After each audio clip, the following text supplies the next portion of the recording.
Bismillahirrahmanirrahim. Assalamualaikum warahmatullahi wabarakatuh. Selamat pagi Bapak Ibu dosen di lingkungan Universitas Salih Al-Aitam. Alhamdulillah, sekarang kita sudah mulai memasuki proses pembelajaran di semester ganjil.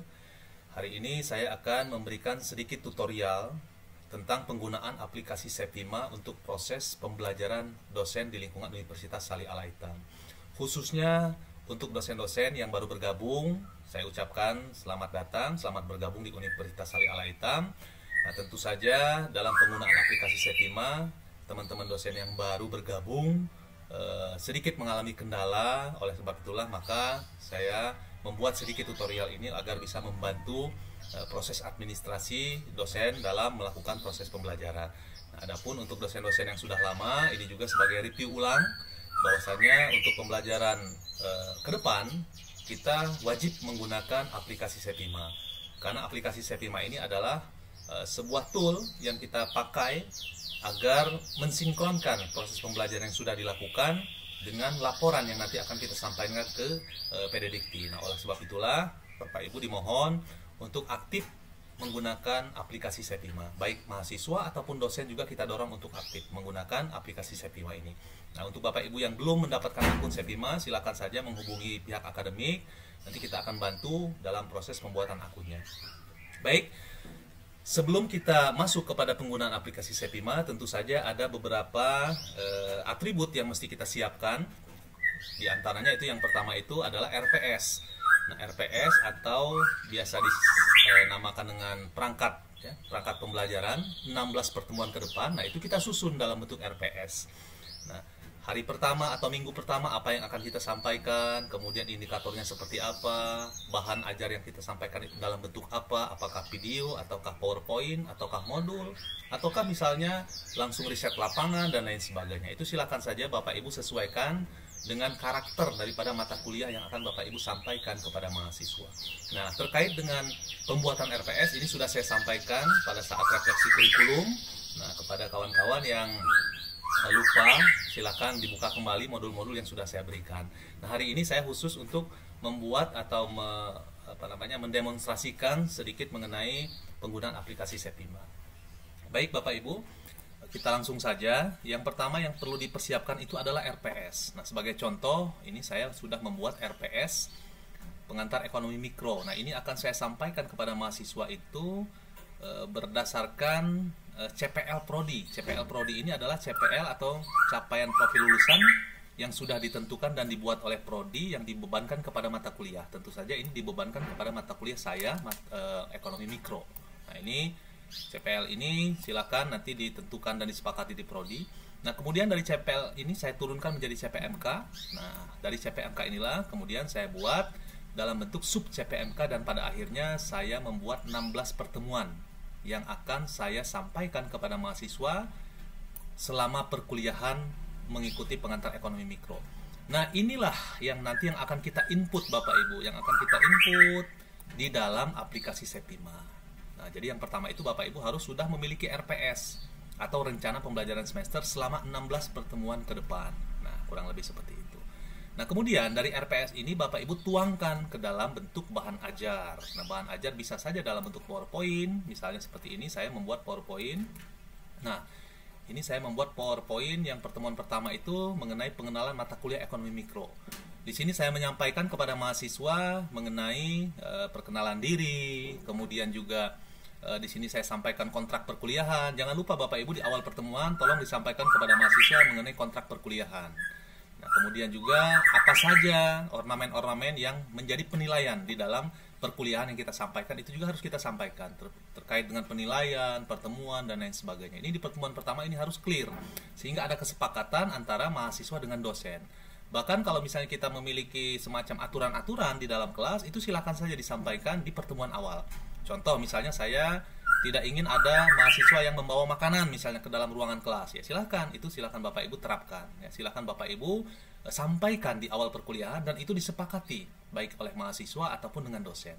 Nah, ini sangat penting sekali untuk menjaga komitmen kita ke depan kepada mahasiswa.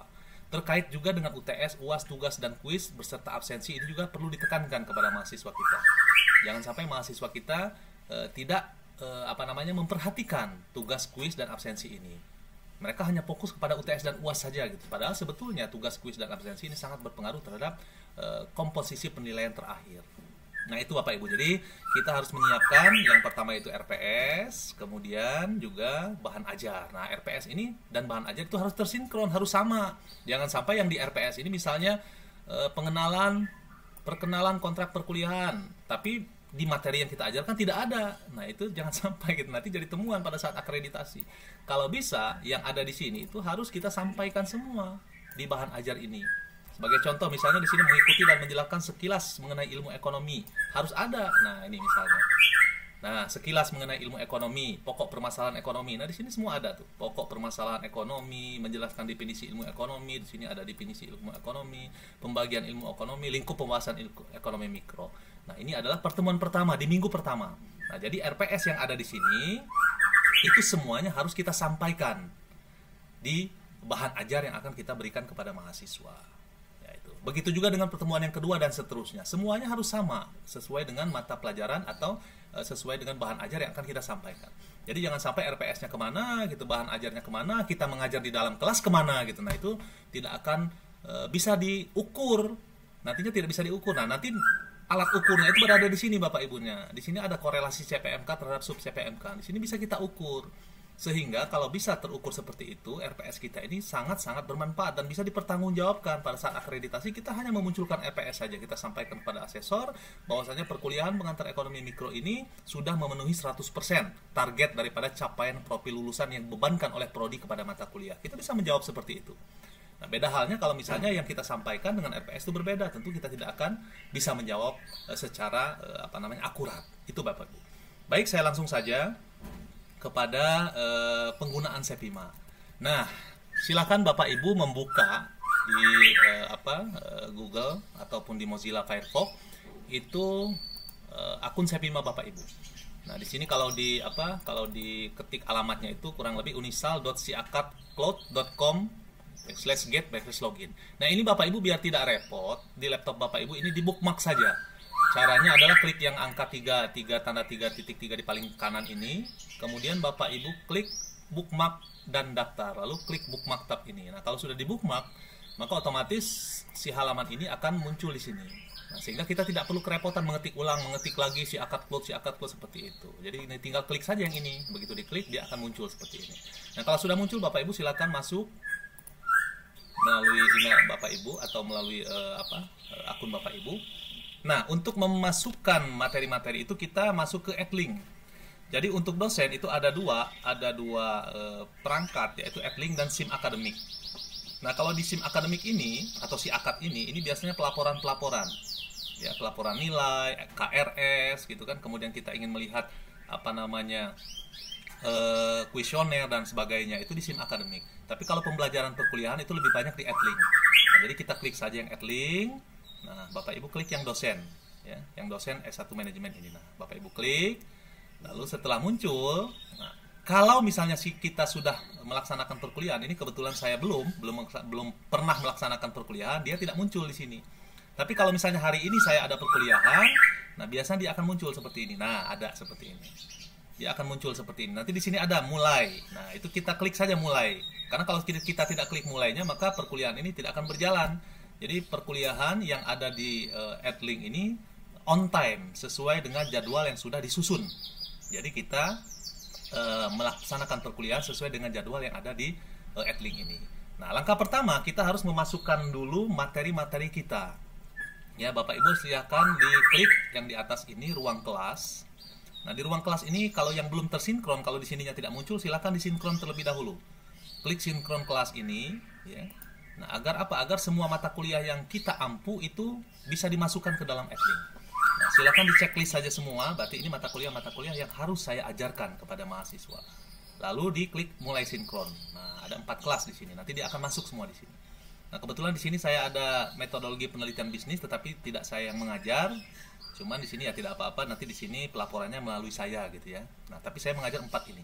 Sebagai contoh, kita akan menginput materi untuk mata kuliah pengantar ekonomi mikro ya. Ini ada rek A ini adalah kelas pagi, sedangkan rek B ini adalah kelas sore atau kelas karyawan. Sama saja, dua-duanya kita input semua. Yang pertama kita coba dulu yang kelas A. Ini diklik saja ya. Setelah tadi masuk ke ruang kelas, klik saja yang ini pengantar ekonomi mikro. Nanti di sini Bapak Ibu langsung masuk saja kepada materi. Ada materi, ada tugas ya.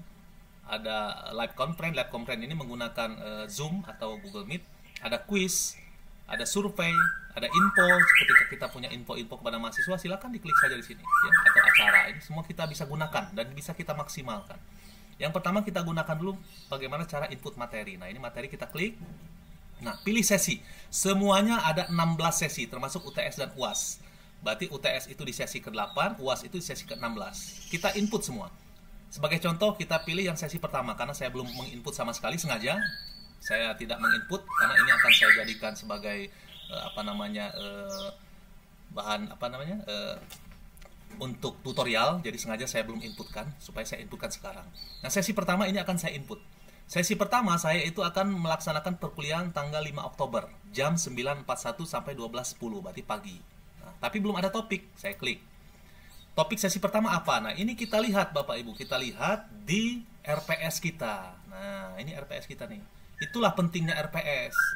Nah, di RPS di topik pertama, di minggu pertama saya akan menyampaikan tentang definisi dan kegunaan ekonomi mikro. Nah, ini materi pembelajaran. Jadi ini yang akan saya sampaikan. Maka ini kita copy saja, kita copy ya. Nah, kita pastekan ke sini.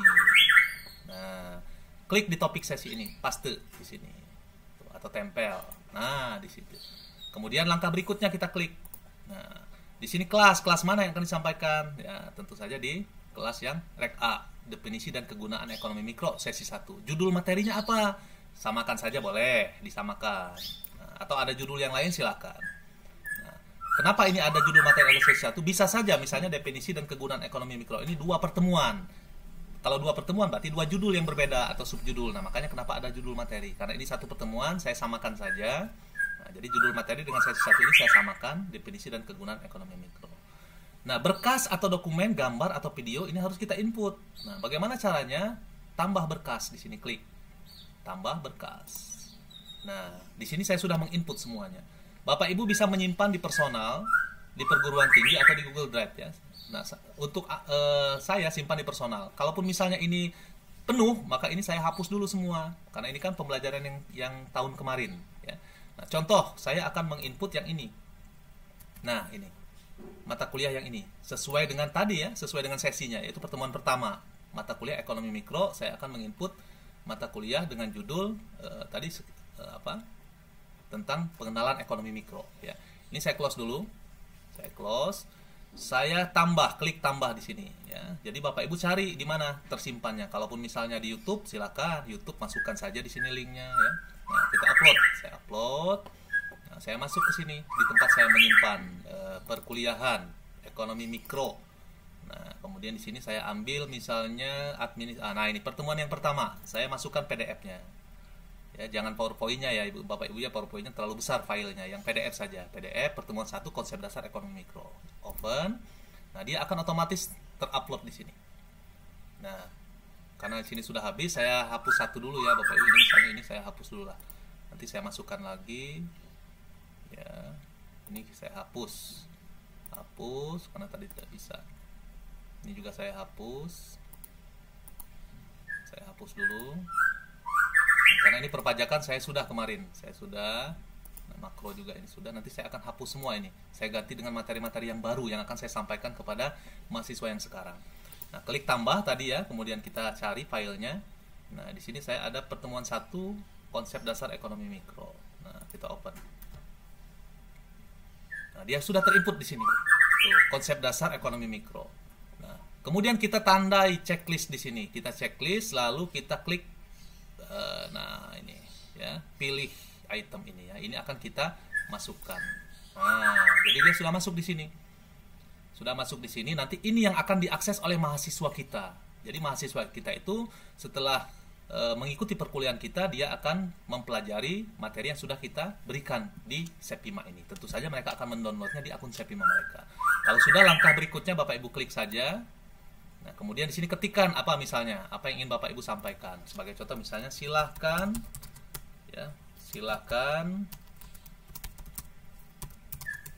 materi yang sudah di-upload untuk dipelajari ulang.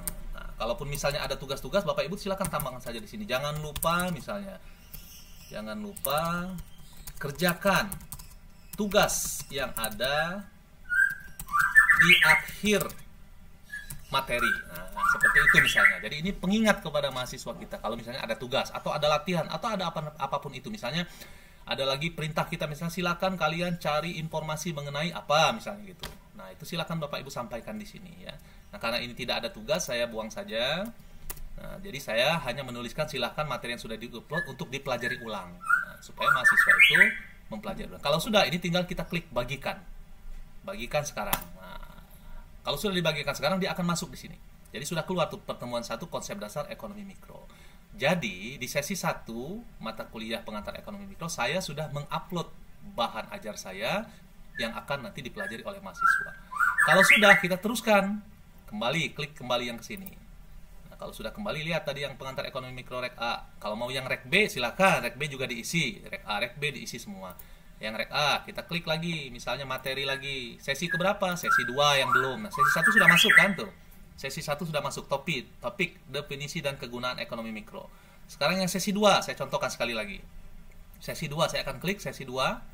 Apa topik sesinya? Kita lihat di RPS. Nah, di RPS, CPM, karena yang ini yang sesi kedua, minggu kedua. Apa judul yang akan saya sampaikan kepada mahasiswa? Judulnya adalah Gambaran Perekonomian Pasar. Nah, ini akan saya copy lagi. Saya copy, kemudian saya paste di Sepima. Nah, di sini topik sesinya saya paste di sini. Tempel. Kemudian langkah berikutnya, karena ini sama, saya samakan saja. Jadi sesi 2 ini judul materinya juga adalah Gambaran Perekonomian Pasar. Saya pastekan. Download lagi. Nah, di sini kita lampirkan lagi ya, kita attach lagi berkas kita. Karena saya semuanya adalah PPT ya, jadi PPT. Kalau saya ada video misalnya seperti yang sekarang, video ini akan saya sampaikan ke sini, maka video ini akan saya tag ke sini gitu. Bisa saja ya, Bapak Ibu silakan saja, baik video, gambar, dokumen, apapun itu. Nah, ini tambah berkas. Misalnya saya akan klik yang pertemuan kedua karena belum ada di sini, saya tambah lagi. Tambah, saya cari lagi di mana filenya. Nah, filenya di sini ada pertemuan kedua, Gambaran Perekonomian. Nah, ini. Sorry. Tuh, Gambaran Perekonomian Pasar. Nah, ini pertemuan kedua. Ini saya klik, kemudian saya open. Dia akan terdownload lagi ke sini. Nah, kalau sudah terdownload, kita seleksi lagi yang ini yang akan diinput kan. Pertemuan kedua, Gambaran Perekonomian Pasar. Klik, maka pilih satu item. Dia akan masuk di sini. Nah, ini adalah pertemuan yang kedua. Jangan lupa membuat namanya dengan pertemuan Bapak Ibu, biar tidak kesulitan mahasiswa kita. Ada pertemuan 1, pertemuan kedua, terus sampai dengan pertemuan ke-16. Jadi terurut runtutannya itu jelas gitu, yang akan kita sampaikan. Klik langkah berikutnya. Lalu ini juga apa misalnya? Apa yang akan kita sampaikan kepada mahasiswa? Misalnya, silakan dibaca kembali dan dimohon kepada mahasiswa untuk mencari misalnya perbandingan teori dari sumber yang lain. Nah, begitu misalnya. Silakan saja ya, sesuai dengan apa yang akan disampaikan oleh dosen kepada mahasiswa. Kalau sudah, bagikan sekarang. Nah, sudah muncul. Jadi pertemuan kedua juga sudah masuk, pertemuan 1 juga sudah masuk. Begitu seterusnya sampai dengan pertemuan ke-16. Kecuali pertemuan ke-8 dan pertemuan yang ke-16. Itu tidak kita masukkan materi, tetapi kita masukkan soal UTS dan soal UAS. Nah, kalau soal UTS dan soal UAS berarti kita harus membuat soalnya, sama di PDF kan juga kita buat soalnya. Kemudian kita berikan keterangan juga, silakan dikerjakan ujian berikut dan lain sebagainya. Nah, itu ya Bapak Ibu. Sampai di sini kita sudah melakukan penginputan materi atau bahan ajar kita kepada mahasiswa.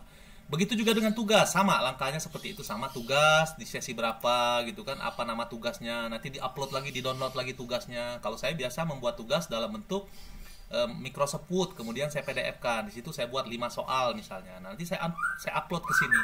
Jadi tugasnya itu ada di sini ya. Sama, prosesnya sama seperti input materi. Ya. Begitu juga dengan kuis juga sama, di sesi keberapa ini juga sama, ada kuis, ada tugas, caranya juga sama. Silakan saja Bapak Ibu berselancar di Sepima ini. Nah, yang terpenting itu adalah RPS kita punya, kemudian juga bahan ajar juga kita punya, dan itu kita berikan kepada mahasiswa supaya mahasiswa kita itu punya gambaran mengenai perkuliahan dia selama 16 pertemuan. dan juga supaya prodi itu bisa mengukur ketercapaian materi atau bahan ajar yang disampaikan oleh dosen terhadap CPL prodinya. Jangan sampai misalnya CPL prodinya itu tidak sesuai dengan materi yang diajarkan oleh dosen. Kalau tidak sesuai maka harus diganti materi ajarnya. Agar apa? Agar sesuai dengan CPL-nya. Misal di manajemen itu CPL-nya adalah menjadi seorang manajer, tapi materi yang diajarkan bukan materi untuk calon manajer, maka itu tentu saja keliru, tidak akan sesuai CPL prodi, maka harus diganti.